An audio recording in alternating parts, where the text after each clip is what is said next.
Mesdames, Messieurs, bonjour et ravi de vous retrouver. Nous vous proposons dans le forum de cette semaine un panorama de la nouvelle géopolitique mondiale, du devenir de l'Europe au bouleversement de l'Asie-Pacifique, de l'Afrique marginalisée jusqu'à l'Orient troublé, des grands problèmes tels le fondamentalisme ou la drogue jusqu'aux nouveaux enjeux économiques et financiers. Notre invité pour en parler, Nicolas Messan-Lawson. Monsieur Lawson, bonjour. Bonjour. Vous allez bien, nous espérons. Ouais, je me porte très bien, par la grâce de Dieu. Vous êtes économiste de formation, homme politique togolais, vous présidez le Parti du Renouveau et de la Rédemption PRR. Monsieur Lawson, oui. Avant de parler de notre sujet, est-ce que l'expérience que vous faites des partis politiques en Afrique, est-ce que ça vaut la peine? Non, dans nos pays francophones, il y a un profond problème.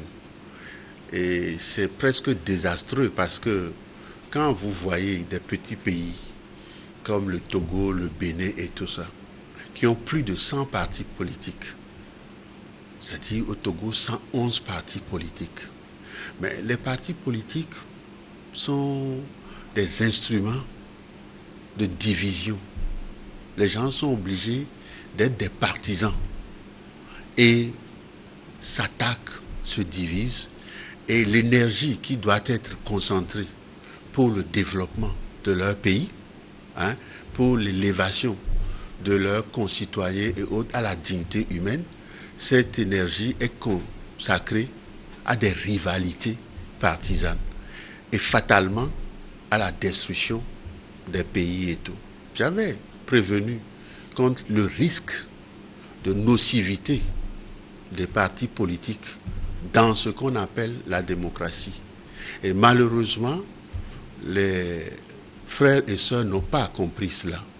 Et c'est avec loisir que les uns et les autres créent des partis politiques pour s'entendre à s'appeler Monsieur le Président, ceci, cela et tout, et aller à la table des festins pour partager un certain nombre de restes de la misère de ces pays-là et tout.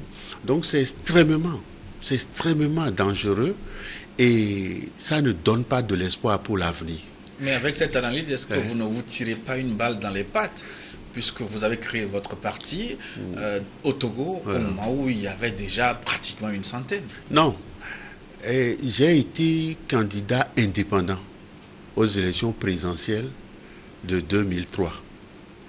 Et j'avais présenté où j'avais récolté dans une situation difficile à l'époque, parce qu'il y avait encore la dictature et tout, j'avais réussi à avoir la signature de 12 454 électeurs régulièrement inscrits sur les listes électorales, alors qu'il fallait avoir 200 électeurs par préfecture.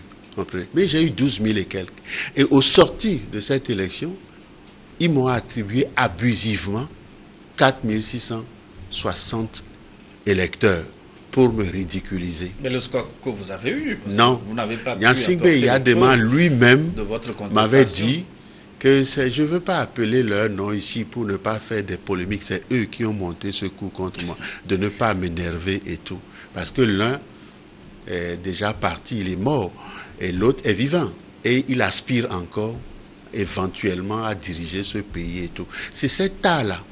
Et le fait que je m'étais battu, pour avoir ces signatures-là. J'ai même été arrêté à Tamligo par le chef traditionnel pour dire que je distribuais des tracts. Et il a fallu l'intervention de la présidence pour dire non, laissez-le. Parce que j'avais un memento pour le Togo, c'est-à-dire ce que nous devrions faire pour sortir de la dictature et engager le Togo dans le renouveau et tout. Donc après, j'ai réfléchi, je me suis dit, bon, si les gens peuvent se lever et avec 30 personnes issues des 2/3 des préfectures, ils peuvent créer un parti politique, pourquoi moi, je vais me déranger à ce point pour attendre encore et aller chercher à être candidat indépendant? C'est pour ça que j'avais créé ce parti politique, pour continuer à parler, pour continuer à exister. Mais je sais du plus profond de mon être que ce parti ne sert à rien parce qu'il faut un projet il faut une vision, il faut une ambition nationale portée par un homme et ses amis qui partagent cette vision, cette ambition nationale et autres, pour pouvoir construire un pays et tout. Et notre pays était en difficulté et tout. Bon, j'ai créé ce parti avec des amis et tout, et nous existons. Mais en réalité, vous voyez bien que souvent c'est moi seul qui parle au nom de ce parti politique. Nous sommes des milliers, mais je suis le porte-parole parce que j'exprime mieux ce qui est notre projet. Je présente mieux ce qui est notre vision et ce qui est notre ambition nationale. Donc voilà la réalité. Donc je n'ai pas créé un parti politique parce que les gens ont créé, parce que moi aussi je dois créer. Et je n'aime pas beaucoup parler de ce parti-là, parce que ça n'a aucune espèce d'importance. Ce qui est important, qu'est-ce que nous portons comme projet, comme ambition nationale pour notre pays, le Togo et tout. Et c'est ça que j'aime souvent expliquer. Oui, justement, le chemin que vous avez proposé tantôt, le chemin politique pour impulser le développement, est-ce qu'il ne correspond pas beaucoup plus au parti unique plutôt qu'au multipartisme?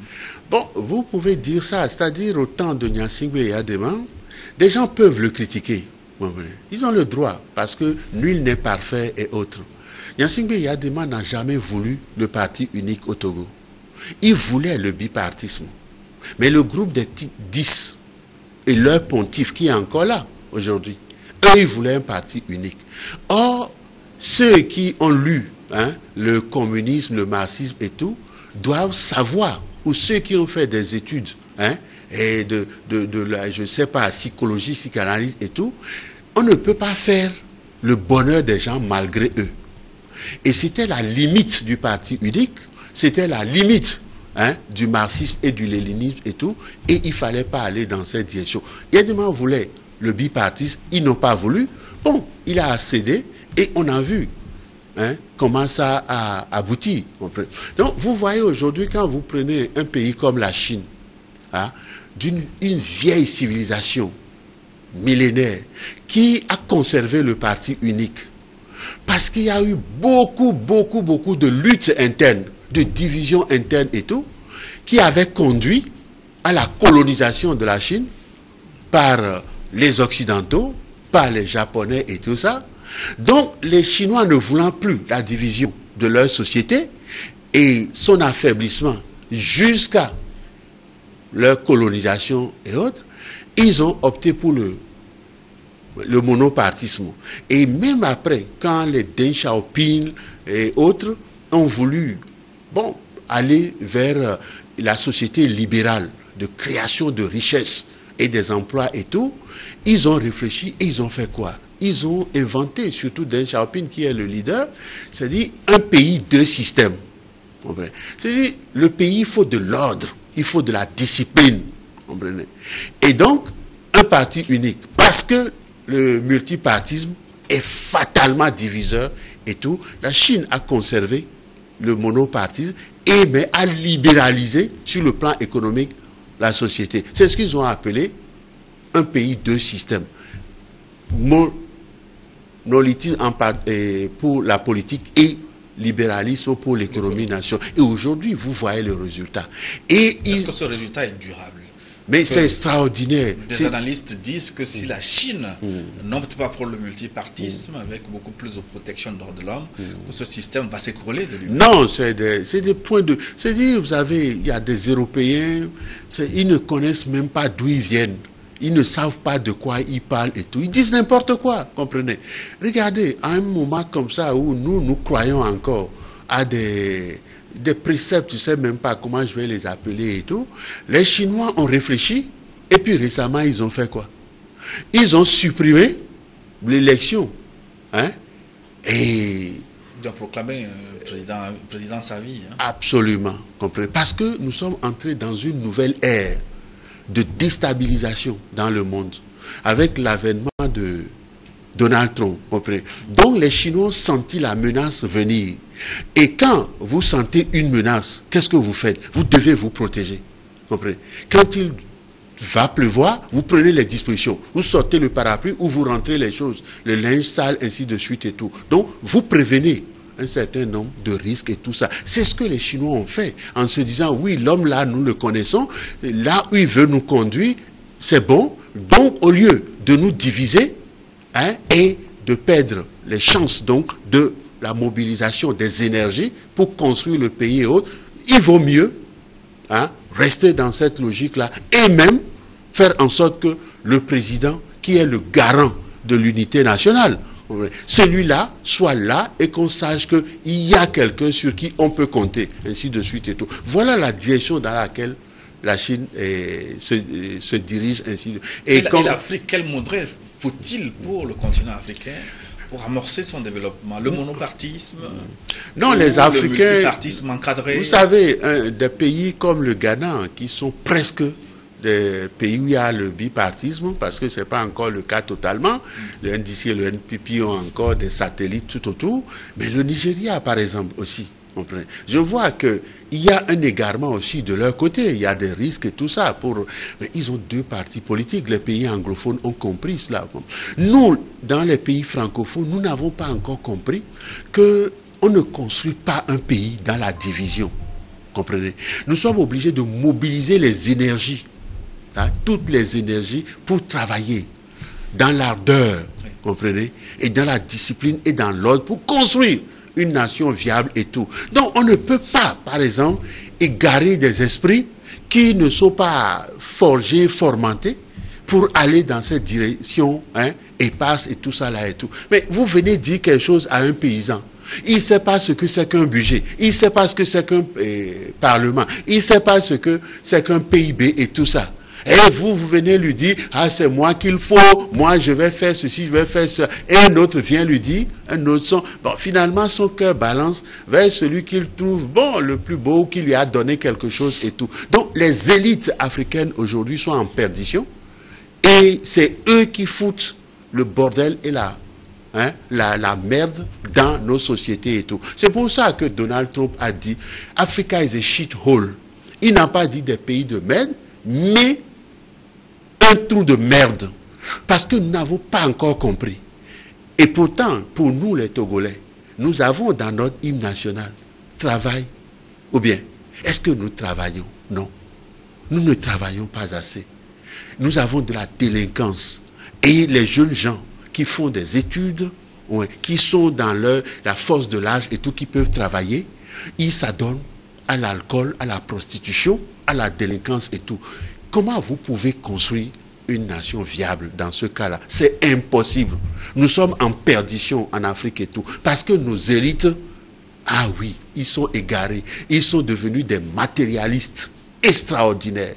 C'est-à-dire, ils veulent posséder les plus belles maisons, les plus belles voitures, les plus belles femmes et tout.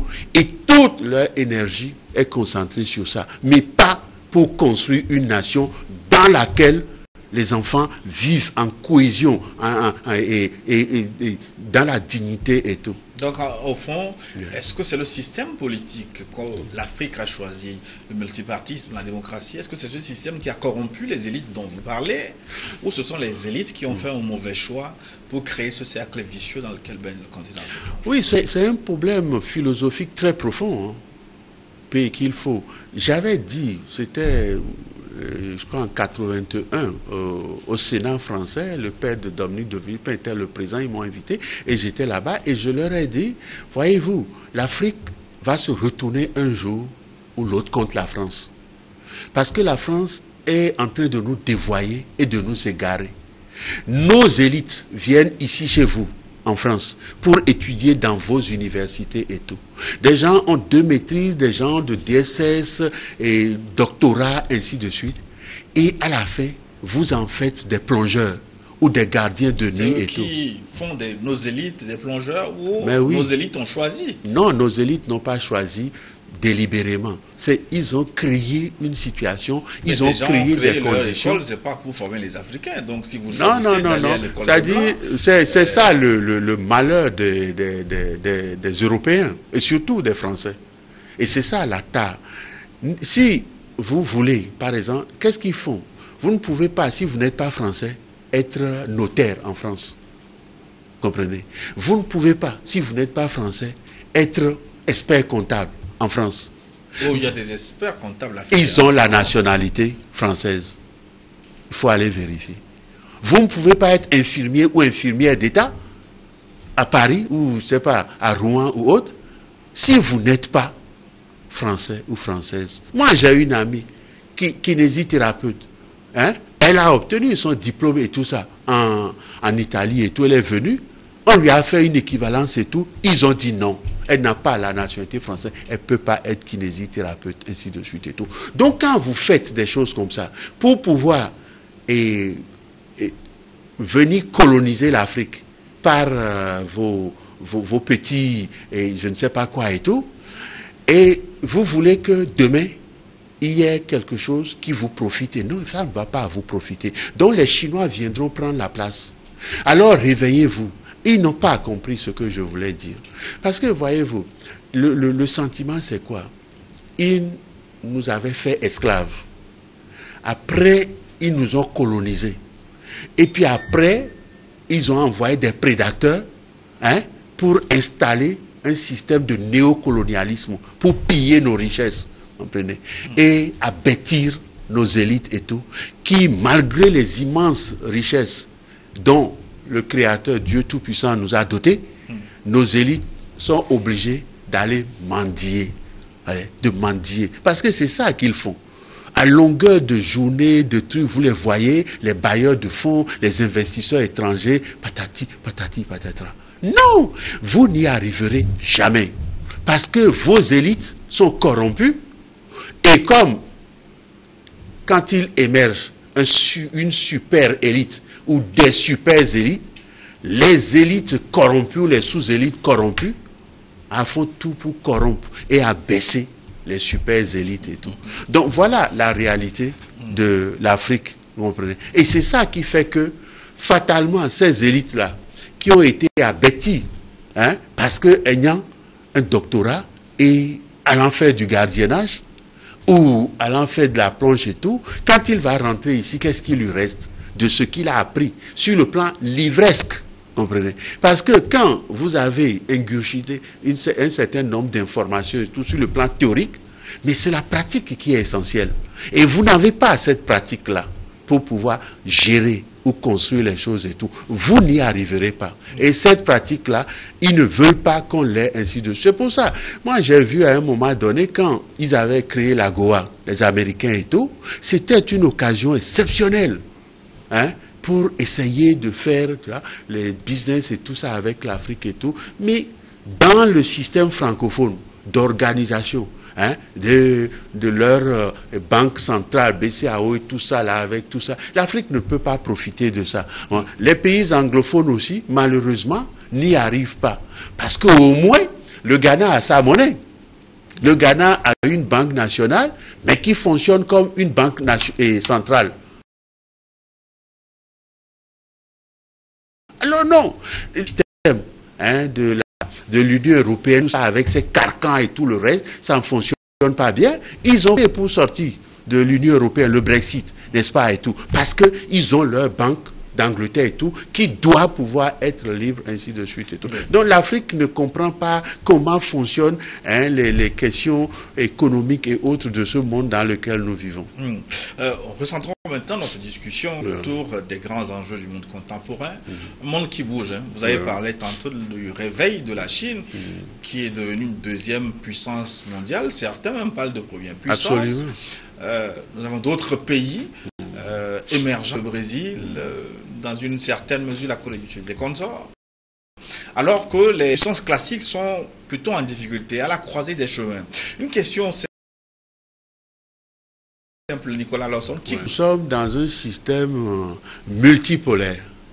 Ce n'est plus le système d'hier où il y avait la Grande Amérique qui écrasait tout et qui était en conflit, la guerre froide avec l'Union soviétique, et il fallait se ranger dans un camp ou dans l'autre. Et bon, des esprits comme Tito et autres ont voulu faire, c'est-à-dire ce groupe des non-alignés et tout ça, mais ça n'a pas marché et tout. Aujourd'hui, nous sommes dans un monde multipolaire. Et vous avez parlé tout à l'heure de la Chine qui n'y arrive pas ou qui arrive, mais qui n'est pas encore la première puissance du monde. Elle est déjà la première puissance dans le monde. Puissance économique, peut-être. Économique. Et puissance économique et sur beaucoup de plans. Comprenez? Les Chinois sont peut-être un peu en retard dans les domaines de la technologie, dans certains domaines de la technologie pour perfectionner leurs satellites et tout ça là, ainsi de suite. Mais sur le plan économique et tout, ils ont mis le frein un peu sur ce que les autres appellent la société de consommation. C'est-à-dire, vous avez en Chine des gens qui gagnent encore 250, 300, 400 dollars. Alors que ces gens sont plus qualifiés que des gens qui sont à Paris ou et qui gagnent, pas le SMIC, gagne 3 000 euros, 2 000 euros et tout.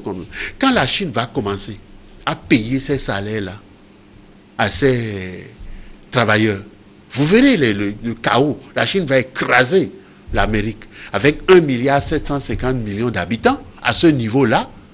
Ce n'est pas parce qu'ils n'en ont pas les moyens, mais les Chinois sont prudents et calculateurs. Comprenez? Ils vont pas à pas, graduellement, pour ne pas déstabiliser leur propre société et tout. Mais allez voir ce qu'ils réalisent là-bas. C'est prodigieux, comprenez. Les Chinois détiennent aujourd'hui des bons de trésor, mais le dernier chiffre, je ne sais pas encore, mais c'est important. Mais quand Trump dit que la Chine doit équilibrer le commerce et tout parce qu'ils sont en déficit chronique avec la Chine, et les Chinois parlent de 350 milliards, Trump calcule ça, dollars. Trump calcule ça aux alentours de 500 milliards de dollars et tout. Donc, quand la Chine va entrer véritablement dans le cercle des sociétés de consommation, elle pourra écraser le monde. Et c'est pour ça que certains sont en train, ils ont peur déjà. Mais les Chinois n'ont pas envie d'aller coloniser les autres, d'aller écraser les autres. Ils veulent être libres chez eux. Ils veulent être maîtres chez eux et tout, parce qu'ils connaissent le prix de la colonisation, comprenez. C'est la guerre de l'opium que l'Angleterre a faite contre les Chinois pour les coloniser. Donc, connaissant le prix de cette colonisation-là et ses difficultés et tout, les Chinois n'ont plus envie d'être colonisés par qui que ce soit. Et ils n'ont pas envie non plus d'aller perdre leur temps à aller coloniser d'autres. Et ils croient fermement que si les peuples africains et autres arrivent aussi à s'émanciper un peu, à se développer, demain, ils peuvent commercer avec nous, au moins plus facilement et tout. Donc, ce que vous êtes en train de dire, et qui est un problème essentiel aujourd'hui, parce que ce monde qui est devenu multipolaire, mais bizarrement, ce n'est plus un monde dans lequel la mondialisation a le vent en poupe. Vous comprenez? La mondialisation est en recul. Oui. Et c'est ça même qui permet l'avènement de Donald Trump.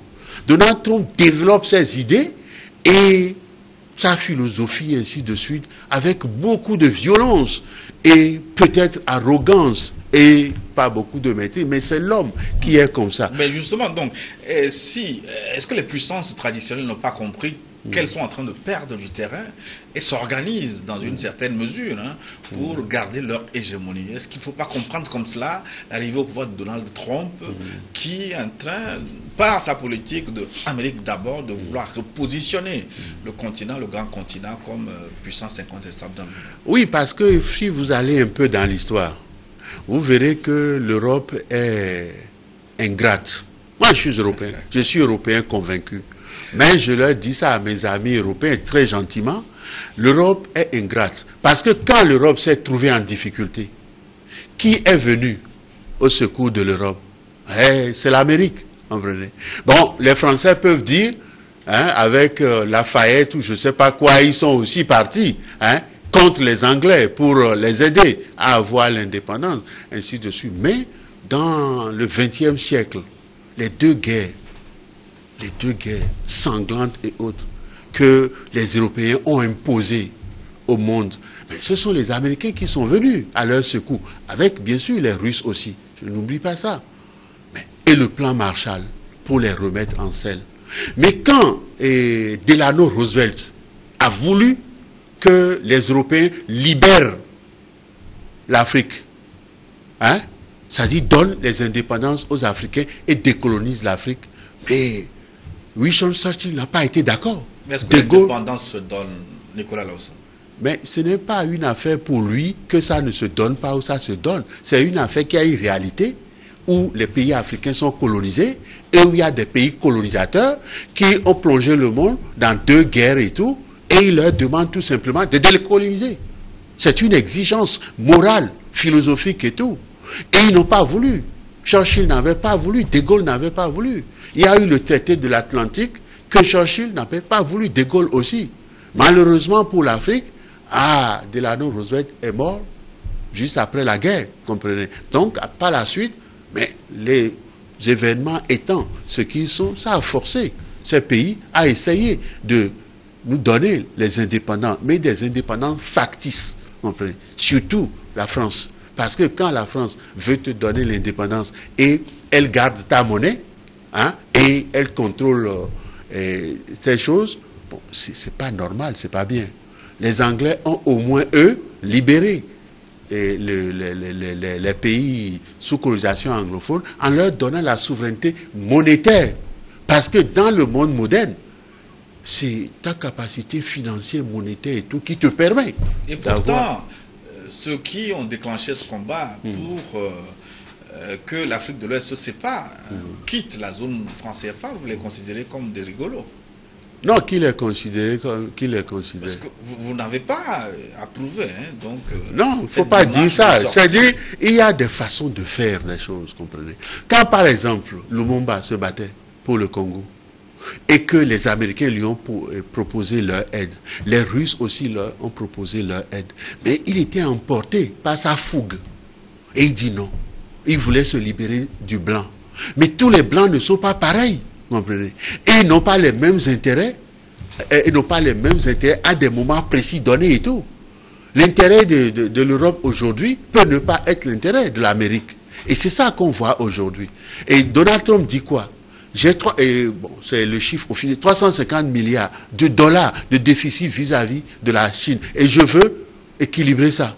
J'ai 151 milliards d'euros de déficit avec l'Europe. Il faut corriger ça. Les Européens ne sont pas d'accord. Les Chinois sont en train de traîner les pieds ainsi de suite et tout. Donc, il y a aujourd'hui rivalité, compétition et tout.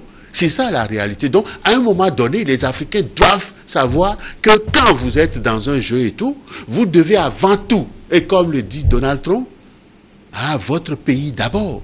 Vos concitoyens, vos compatriotes d'abord. Comprenez? C'est ça. Avant de revenir aux Africains, est-ce que vous pensez que Donald Trump va réussir dans cette politique très protectionniste où il dit les États-Unis d'abord, il est en train de revoir les règles d'échange, les échanges commerciaux au niveau des grandes puissances, au niveau de l'Europe, au niveau de la Chine. Est-ce qu'il va pouvoir réussir à remettre en selle les États-Unis comme première puissance mondiale? Non, actuellement l'économie américaine va bien. Il est malin. Il est parti prendre 400 milliards aux Arabes qui ne savent pas quoi faire de leurs sous et tout. Ils ont donné, comprenez. Donc, il est en train de chercher à rééquilibrer et sa balance commerciale avec la Chine et avec l'Europe. Mais c'est comme, je dis, la mondialisation, c'est comme une vague, comprenez. Quand vous êtes devant la mer à la plage, vous voyez la vague avec une force et tout, et qui vient s'échouer, et puis après qui se retire lentement. La mondialisation est finie, c'est terminé. Je racontais ça depuis, les gens croyaient que c'est un rigolo et tout ça. Trump est un élément précurseur de ce combat-là. Il mène le combat peut-être avec beaucoup de trucs parce que il fait beaucoup de spectacles, Trump.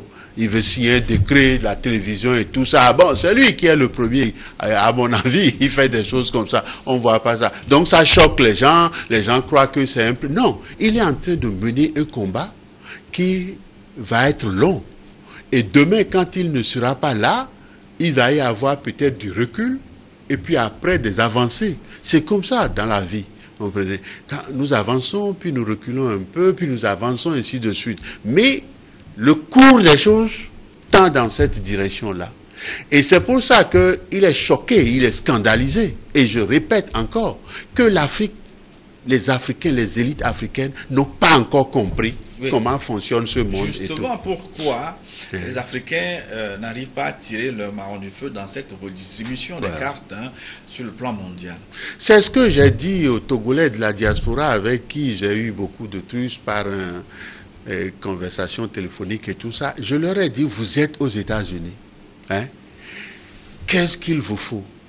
Il faut apprendre the American way of thinking, the American way of doing.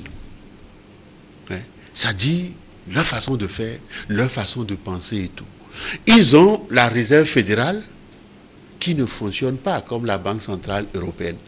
La Banque centrale européenne fonctionne, mais d'une façon prédatrice. Comprenez? Vous ne pouvez pas prendre l'argent des États et prêter l'argent des États à des banques privées. Et maintenant, les banques privées vont aller prêter à un taux usurier aux États ou aux entrepreneurs. On ne fait pas ça aux États-Unis. On ne fait pas ça.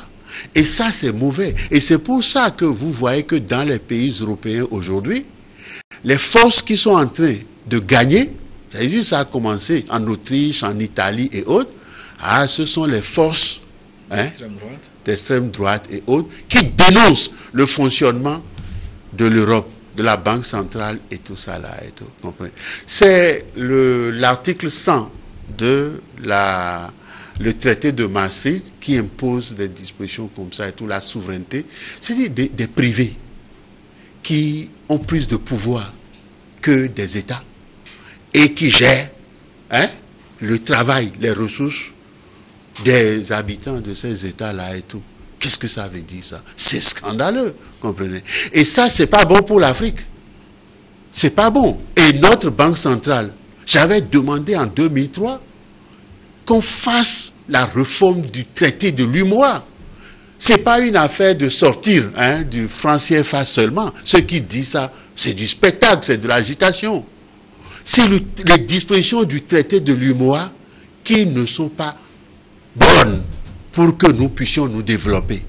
Tant que ce sera comme ça, non, nous irons à la catastrophe. Oui, mais Nicolas, on veut comprendre pourquoi l'Afrique est absente de ce combat pour dominer le monde. Est-ce qu'on n'est pas intéressé?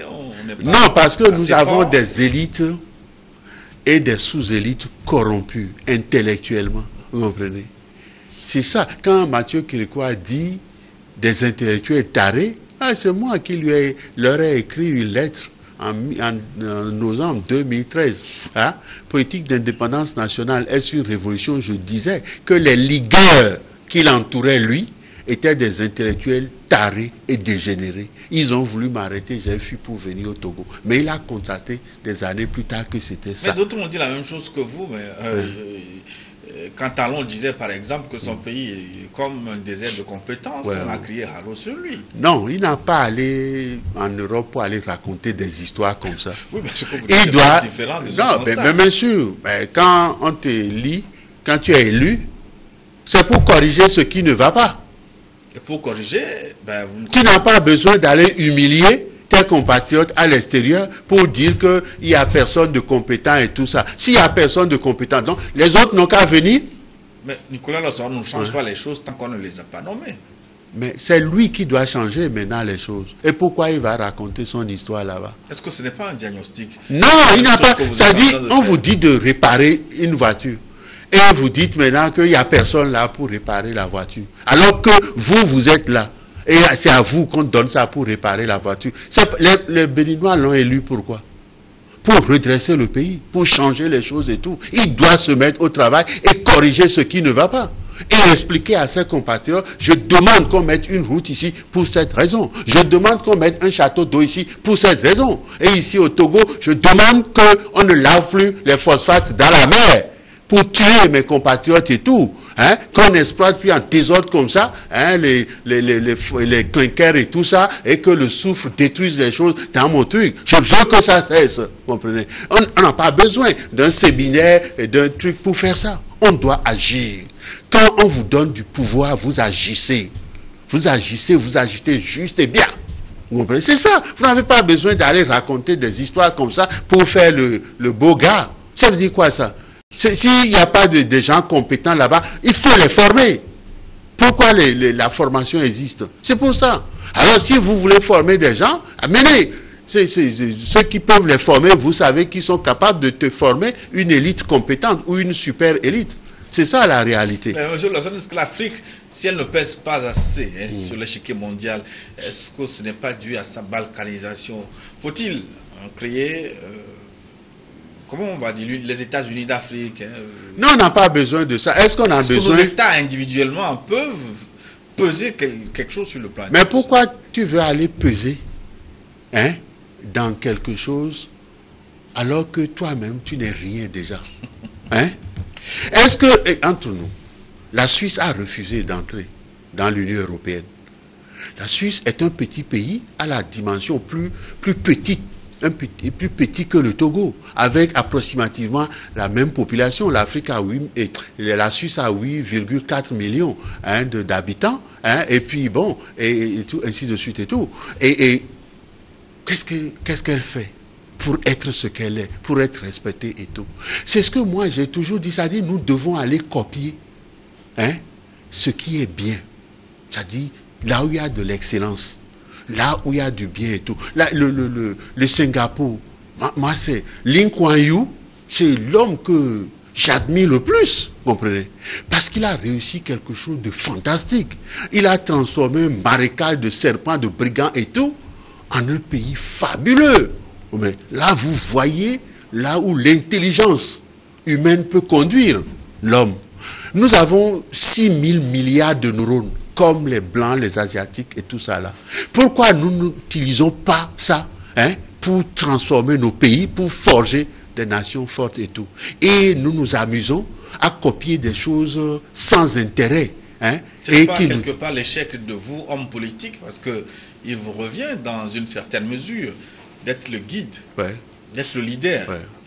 C'est le travail que j'essaye de faire depuis des années, c'est ce travail-là. Et c'est pour ça que je ne suis pas partisan. Je ne soutiendrai jamais ici au Togo un camp contre un autre juste pour ça. Quand un camp fait quelque chose, quand c'est pas bien, quand c'est pas bon, je dis c'est pas bon. Tu es opposant, tu fais quelque chose qui n'est pas bien, je te dis c'est pas bien. Tu peux dire je suis du pouvoir, je m'en fous de ton opinion. Mais ce que tu as fait, est-ce que c'est bien? Est-ce que c'est bon? Quand tu es du pouvoir, tu fais quelque chose qui n'est pas bien, qui n'est pas normal. Je dis ça. C'est-à-dire, je ne suis pas opposant, je ne suis pas du pouvoir. Moi, je suis un patriote, un cocardier. Je veux que ce que j'ai vu quand j'ai voyagé à travers le monde et tout. J'ai été au Parlement européen des jeunes. J'étais membre du Parlement européen, envoyé par la France et tout. J'ai appris beaucoup de choses. Quand je suis revenu dire à François Mitterrand que le vice-président du Kédéran japonais nous a dit que le mur de Berlin va tomber avant la fin du siècle. Et on était en 1982. Mitterrand, il a rigolé un peu, mais il m'a dit, Nicolas, mais après 89, le mur est tombé, oui ou non. Ça dit, j'ai cette intuition-là, que ce qui est bon, juste et tout, je sens ça. Je sais pas. C'est le don que Dieu m'a donné aussi. Donc, au Togo, je ne cherche pas à être un politicien, à être dans un camp contre un autre. Je cherche à faire en sorte que nous fassions ce qui est bien pour notre pays. Vous avez exprimé le besoin de rejoindre, il y a quelques semaines, la coalition de l'opposition. Non, je n'ai pas rejoint. C'est-à-dire, il y a des péteurs, non, il y a des péteurs, c'est leur ego que Nicolas veut nous rejoindre pour aller faire quoi. Vous avez dit votre sympathie. J'ai écrit une lettre et l'objet, c'est demande d'ouverture de la coalition pour son renforcement. Oui, ça veut dire quoi? Ça veut dire que vous... Mais des gens me demandent, j'ai déjà expliqué ça. Des gens de la diaspora me disent, il faut renforcer, nous voulons entrer. Des gens à l'intérieur du pays aussi, partisans ou pas partisans, j'en sais rien, me demandent ça. Alors je me fais leur porte-parole. Parce que ce que je souhaite, c'est que quand j'ai vu nos élites, quand il n'y a pas de pression, ils croient qu'ils sont en train de bien faire. Même ce qu'ils font de médiocre, et de trucs, ils croient qu'ils sont en train de bien. Ils sont fiers d'eux-mêmes. Leur ego transcende leur moi. Vous comprenez? Donc, il faut, à un moment donné, leur opposer de la résistance et leur dire, donc, je veux que la coalition puisse au moins opposer une résistance raisonnable, responsable et tout, pour que ceux-là qui croient que c'est seulement par des élections, avec eux et tout, pour encore frauder, violenter et tout, que les choses vont changer. Je dis non, ça ne me plaît pas, ça ne peut pas marcher, ça. Comprenez? Il faut que les choses changent. Et elles doivent changer. Comprenez? Donc, si je peux apporter ma contribution quelque part pour que les choses changent, je fais ça. Comprenez? Moi, je n'ai pas de camp. Un camp contre un autre, mais c'est désastreux. Vous avez vu dans ce pays, qu'est-ce qui peut porter ce pays? Rassemblement du peuple togolais. Est-ce que ça, ce n'est pas bien ça? De rassembler ce peuple pour qu'ils travaillent ensemble. Unir, est-ce que c'est pas bien ça? D'unir ce peuple pour que nous travaillions ensemble, pour construire notre nation. Nous avons tellement de problèmes. Nous avons nos frères qui souffrent, qui vivent dans des conditions abjectes et tout, difficilement. Les gens n'ont même pas de l'argent pour manger par jour. Les gens n'ont pas d'argent pour se soigner. Les gens sont malades. Nos enfants et notre jeunesse est en train de se donc, pourquoi vous n'avez pas répondu à l'appel de l'union de tous les Togolais pour le travail? De qui? Quelle union? Oui, vous parlez du rassemblement du peuple togolais. Oui. C'est une bonne idéologie. Est-ce que tu crois que si on amène Gnassingbé Yadema aujourd'hui, il va vous dire que je n'ai pas aidé? Si tu prends des frères, des frères qui sont autour de Fort Gnassingbé aujourd'hui, qui me connaissent, est-ce qu'ils peuvent dire que j'ai été négatif et que je n'ai pas aidé ce pays dans d'une manière ou d'une autre? Vous ne rejoignez pas ce parti uni puisque... Mais puisqu'ils ne veulent pas, qu'ils ne font pas ce qui est bien, on ne peut pas se servir de moi, vous comprenez? Vous ne pouvez pas. Quand, au moins, le Premier ministre, que le chef de l'État souhaite que j'ai dit, mais si vous souhaitez que j'aide ce pays, mettez-moi ministre d'État, chargé des finances, de la planification économique et de l'aménagement du territoire. Je fais le budget et je fais le plan pour l'exécuter. Et je transforme notre société, son environnement et tout le reste et tout. Mais si vous voulez aller m'amener dans quelque part, soit disant que moi aussi je suis ministre et tout, et que quelqu'un qui n'est pas compétent, c'est lui qui a les finances du pays, et quand vous allez lui demander de l'argent pour faire ceci, équiper nos hôpitaux et tout ça, il dit non, il n'y a pas d'argent. Je le tiens pas à l'école et je lui dis, mais monsieur, je ne vais pas être là et vous allez me honir. C'est tout. Donc, ils n'ont pas voulu. Oui, mais, Nicolas Lossol, une dernière question. Finalement, est-ce que vous n'êtes pas difficilement compréhensible? Vous tirez à gauche, à droite, vous tirez sur tout le monde. Finalement, il n'y a que vous. Mais voilà, vous simplifiez les choses. C'est pas comme ça. Personne n'est parfait dans ce monde. Personne n'est infaillible dans ce monde. Si je vous critique, ça ne veut pas dire que je suis contre vous. Je suis contre ce que vous êtes en train de faire ou ce que vous venez de faire. Et si vous prenez une décision qui n'est pas bonne, pourquoi vous voulez que j'approuve? Parce que vous dites que vous êtes opposant. Si vous vous comportez d'une certaine façon et que vous pillez les ressources du pays, que le chef de l'État dit minorité s'accapare des richesses du pays et vous laissez mes frères et sœurs dans la misère et mon pays dans le truc. Je dis non. Alors pourquoi on veut que parce que je dois être dans un camp contre un autre, même si ça ne va pas. Parce que vous savez, la vie c'est quoi? Un bilan, c'est actif et passif. Oui. Vous les Africains, vous voulez qu'on parle des actifs sans parler des passifs? Non! C'est un actif et un passif. C'est comme ça. Moi-même, je suis faillible d'une certaine façon, mais je sais sur quel plan je suis faillible et je reconnais ça. D'accord. C'est toujours un plaisir d'échanger avec vous, Nicolas Lossol. Merci à vous. Nous arrivons déjà à la fin de notre entretien. On marque une pause pour une édition de journal. Et on se retrouve dans un instant pour la seconde partie de New World Forum.